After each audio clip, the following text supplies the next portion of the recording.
ராம் ராம். ஜெய ஜெய சங்கர ஹர ஹர சங்கர. ஸ்ரீ குருபியோ நம.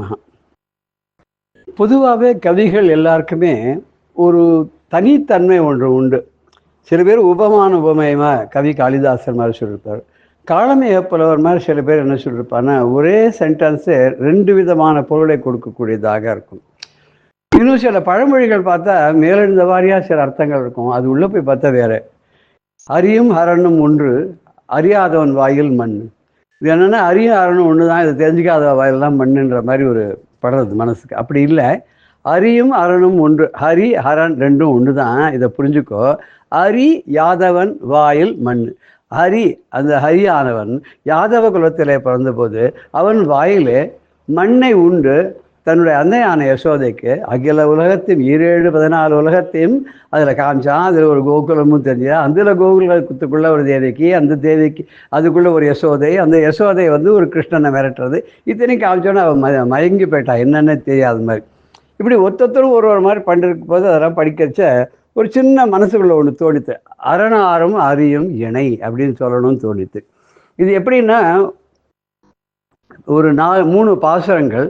அந்த 3 பாசுரங்களில் மொத்தம் 23 12 அடி வரும். 12 அடிக்கு 2 பாதமாக பிரித்தோடனே 24 பாதம் வரும். அதில் கடைசி 24வது பாதத்தை அரியும் அரணாரும் இணைங்கிற மாதிரி முடிகிற மாதிரி வச்சு, மிச்சம் 23க்கும் ஒன்னொன்றும் சிவபெருமானுக்கும் பொருந்தும், அதே சமயத்தில் ஹரி பெருமாளுக்கும் பொருந்தும் அப்படிங்கிற மாதிரிலாம் ஒரு பண்ணணும் தோணித்து.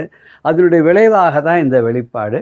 இதில் 23 கதை ஹரியையும் 23 கதை ஹரணியும் குறிக்கிற மாதிரி அமைஞ்சிருக்கும். அதில் ஒரே லைன்லேயே 2 பேருக்கும் பொருந்துகிற மாதிரி அமைஞ்சிருக்கு.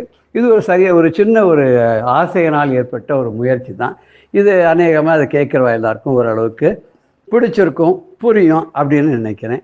காலோய நடந்ததனால் காண்டீவனுக்கு உதவியதால், காலூன்றி நின்றதனால் கவிகள் மனம் கவர்ந்ததனால், காலை வைத்து அருளியதால் காமினியை பிரிந்ததனால், காலத்தை வென்றதனால் காமனுக்கு இறங்கியதால், நெடுது உயர்ந்து வளர்ந்ததனால் நீல வண்ணம் ஏற்றதனால், வடிவழகன் ஆனதனால் வான் நதிக்கு உவந்ததனால், கொடியவரை மாய்த்ததனால் கூற்றுவனும் அஞ்சுவதால், அடியார் குறை அகற்றுவதால் அன்பர் உளம் புகுந்ததனால், மாதற்கு இடம் தந்ததனால் மா மலை மீது உறைவதனால், கோதிலா வில் ஏந்தியதால் குவலயத்தை உதித்ததனால், ஆதி அந்தம் அற்றதனால் அரு மறைகள் துதிப்பதனால், யாதுமாகி நிற்பதனால் அரணாரும் அரியும் இணை அப்படின்னு.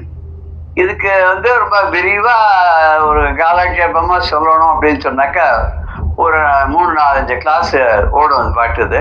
அது சுருக்கமா ஒரு இதுவா சொல்றேன். ஒன்னொன்னுக்கு 2ஐயும் சேர்ந்து சொல்லிட்டு வரேன். காலோய நடந்ததனால், இப்போ சிவன் எங்க கால் ஓய நடந்தார் அப்படின்னா, பறவை நாச்சியார்கிட்ட சுந்தரமூர்த்தி நாயனாருக்கா தூது போனார்.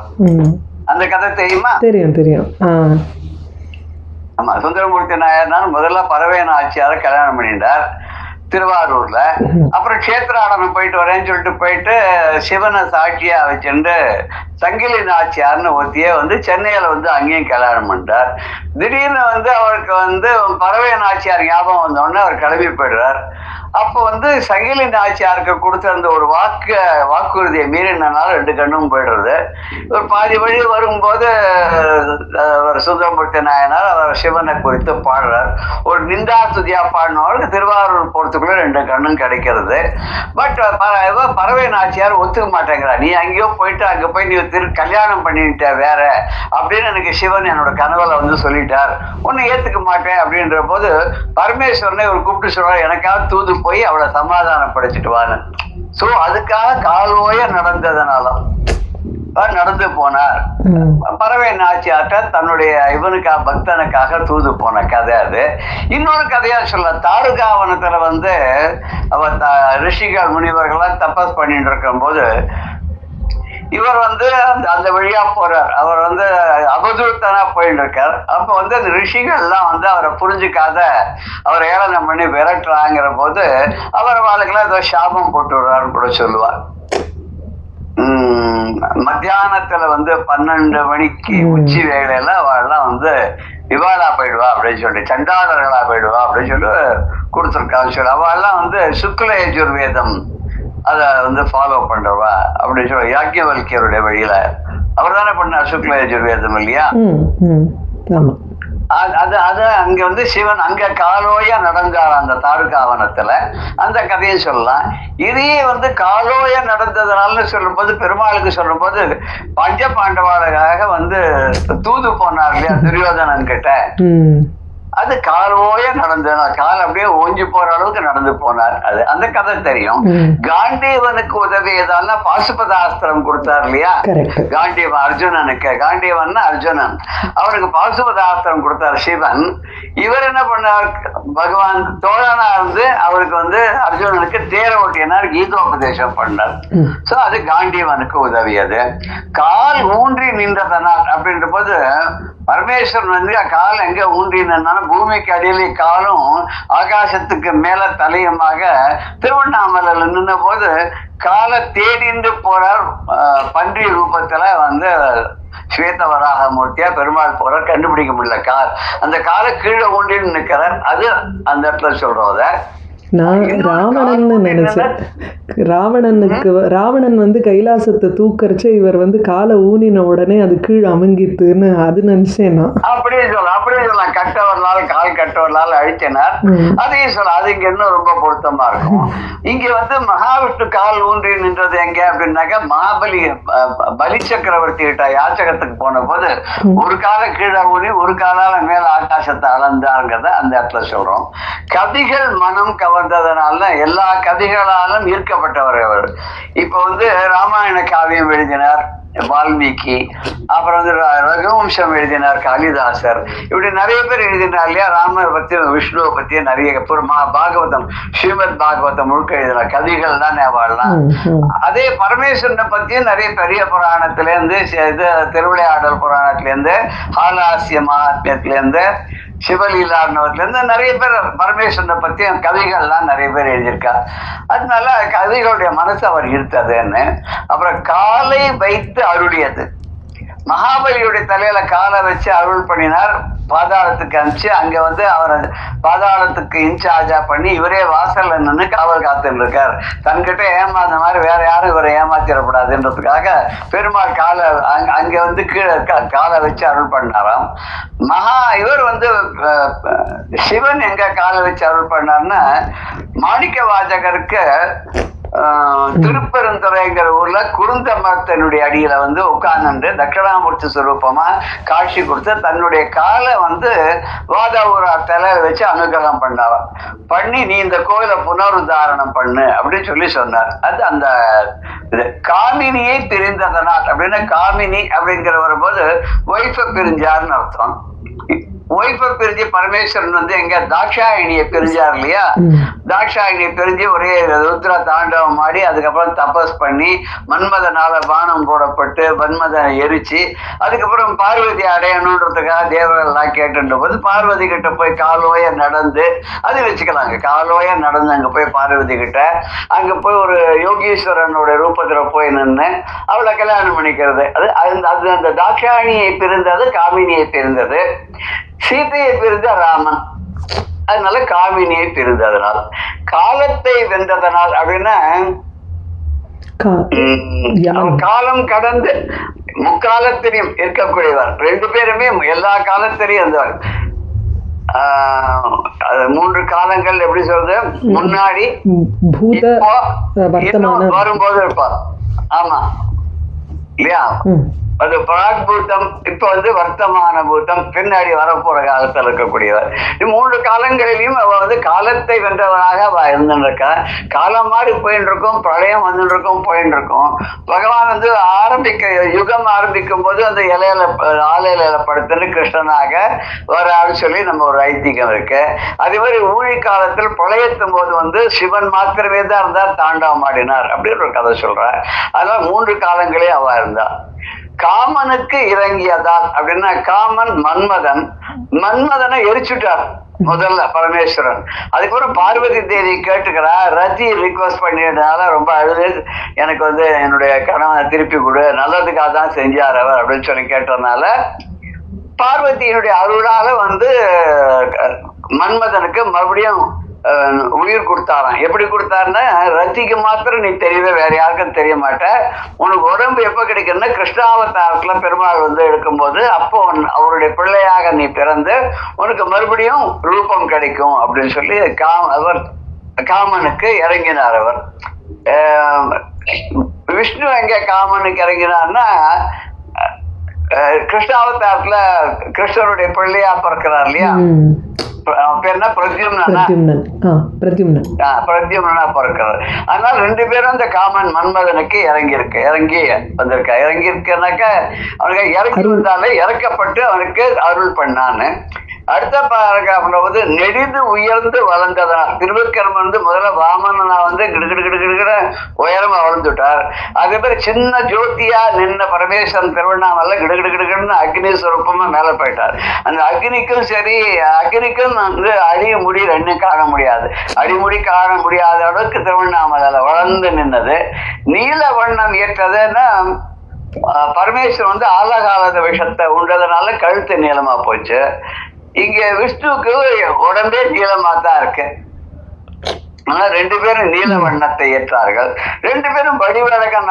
இவருக்கும் சுந்தர ராஜன் பேருக்கு, அவருக்கும் வந்து சுந்தரேஸ்வரன் பேரு. ரெண்டு பேரும் அழகுல ரொம்ப சிறந்தவளா அந்த வடிவழகன் ஆனதுனால ஒப்பு உயர்வு இல்லாத, இதுக்கு சமமா யாரும் சொல்ல முடியாத சமானாதிக்க வர்ஜித்தமா இருக்கக்கூடிய ஒரு அழகோட ரூபத்தை இருந்துவாவ. வான் நதிக்கு உகந்ததனால், வான் நதின்னா கங்கை, வானத்தில் இருக்கக்கூடிய நதி ஆகாச கங்கை. அவளுக்கு எப்படி அருள் பண்ண அப்படின்னா, அவள் மூன்று பேராலையும் அருள் படப்பெற்றவள, பிரம்ம விஷ்ணு சிவன் மூணு பேருடைய அருளுக்கும் பாத்திரவனா இருந்தா. எப்படின்னா கமண்டலத்திலிருந்து பிரம்மா அந்த நீரை வார்க்க, அந்த கங்கா நீரை வார்க்க, அது வந்து அந்த கமண்டல நீரானது மகாவிஷ்ணுடைய பாதத்தை கழுவினால அது கங்கையா மாறி, அதுக்கப்புறம் வந்து பரமேஸ்வருடைய தலையால வந்து ஜடாமுடியில வந்து தங்கினால மூணு பேருடைய ஒரு அருளுக்கும் பாத்திரமாக இருந்ததுனால வான் நதிக்கு உகந்ததனால் ரெண்டு பேருக்கு அருள் பண்ணா, ரெண்டு பேரும் கங்கைக்கு அருள் பண்ணா. கொடியவரை மாய்த்ததனால், கொடியவர்கள்னா அசுரர்கள். திரிபுராந்தக வதம் பரமேஸ்வரன், மகாவிஷ்ணு கேட்கவே வேண்டாம் எத்தனை பேர், இரண்யாக்ஷன், இரண்யகசிபு, ராவணன், கம்சன், இப்படி நிறைய அத்தனை பேரை வதம் பண்ணியிருக்கா. கொடியவரை மாய்த்ததனால். கூற்றுவனும் அஞ்சுவதால். இங்க வந்து கூற்றுவன்னா யமன், மரளி, கூற்றுவன், இதெல்லாம் யமனுக்கு, அந்த இதெல்லாம் யமனோட பேரு.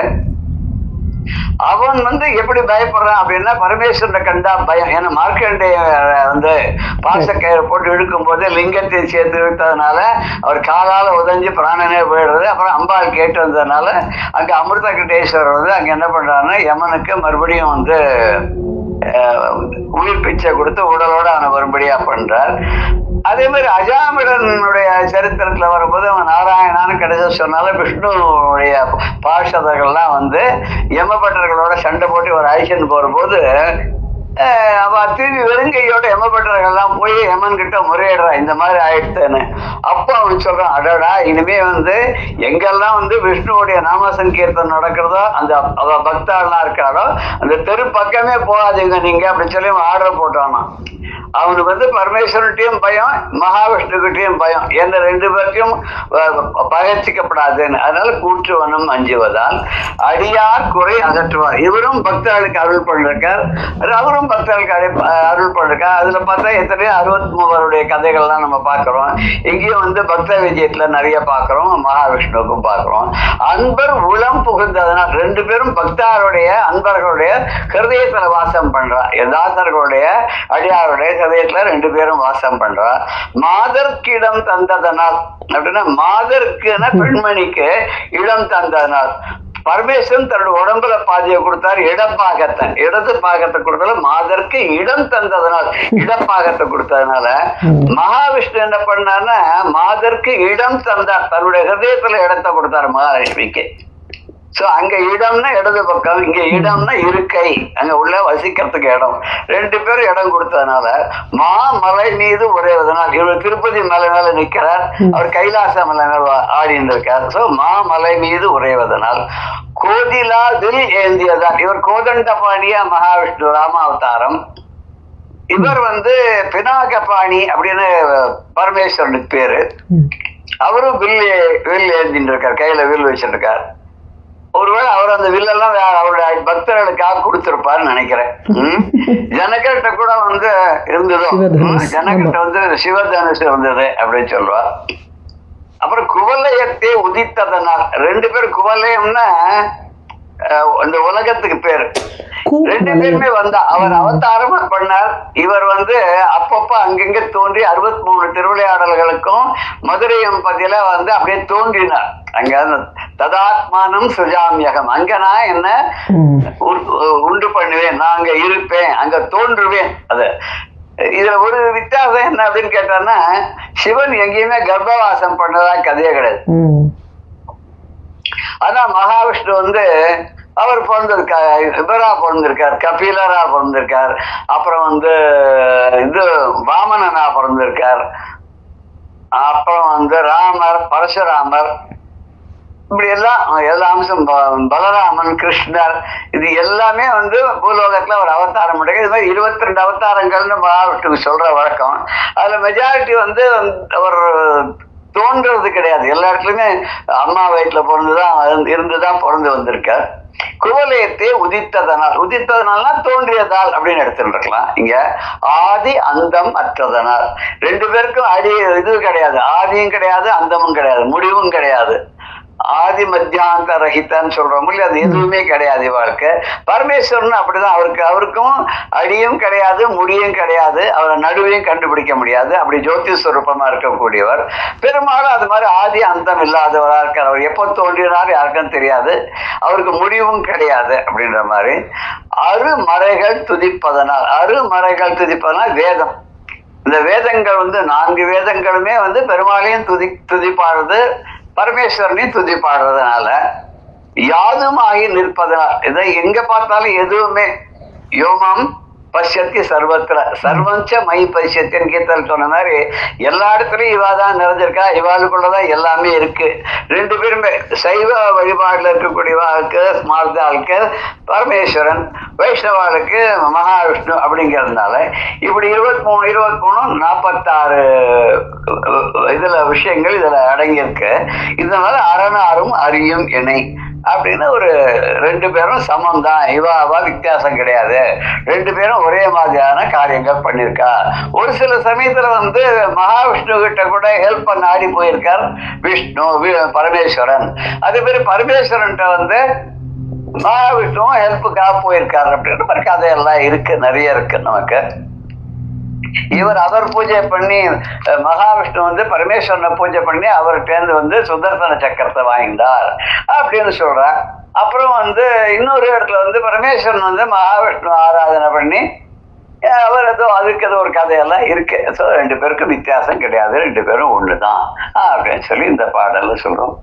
இதனுடைய விளக்கங்கள் எல்லாம் பார்க்கும்போது இன்னொரு சந்தர்ப்பத்தில் நமக்கு கிடைச்சதுன்னா இதை ஒன்னொன்னையும் தனித்தனியாக 46 கதைகளையும் நம்ம பார்க்கலாம். ஜெய ஜெய சங்கர ஹர ஹர சங்கர, ஸ்ரீ குருபியோ நம. ராம் ராம்.